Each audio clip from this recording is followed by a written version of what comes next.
Улуг жастық кізі Анисия Николаевна Бельтрекова құмырт қылыс паза шоба күнінде ибде отыр болбыды.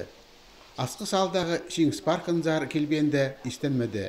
Мұнды гранит плиталардағы мұңарлып атыр аразында пабызының ады басылып барған. Николай Владимирович Албычаков чаға 1941 жылда қабылған.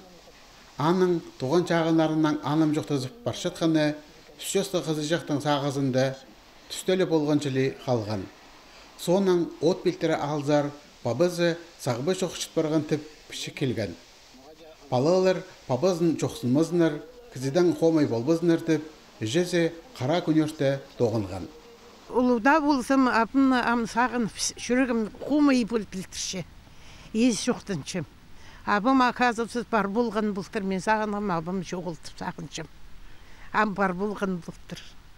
Виталий Баранов Анисия Бельтрекованың сағбы жоқшыт барған пабызының өлізін істезіп біліп алған.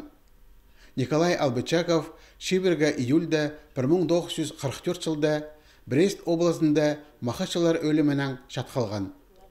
Аның сөгі подборье алдағы сыры тешетші. Архив пішіктерінде төсерінің матыр олғы өдек Затвагу медальға тұрысқаны бар. Пұтқолыс жажының ады солызы пішікті алжас басыл барғаннан палғалыстық.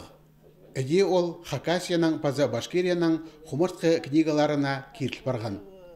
Үрнемісті Николай Албычаковтың сөгі шачатқан алдағы краеветерден Анисия Николаевна пішік келген. Олар олық жасты кізіні Брест облысындар келпарарға қықыршалар. Возможно, шоғыл бар бол бейіншім. Қазығым шоғыл қомай. Бұл письмоның сығары письмо басып сақыншым, чтоб аның чер алып алып, капсулдың спирсінер, аның минаны ызы берзілер, от белтерінді, жүрен черінді, тумаларының арызында шепсылығы сақыншым.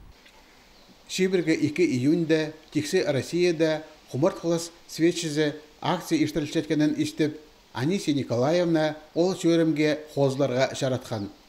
Наңмырлығыда күн болза, бабызын сағысқа керерге Шиңс паркынзар келпарды. Свечі алып тұрғысты. По кейбір ұлы кізінің түгініне түн кірше. Амды сағынған сағызы, бабызы шатқан орынның шер ағылдыртып, от белтірі алды шипсаларға. Анды да шажының құды түрен өскен жеріндер айланар.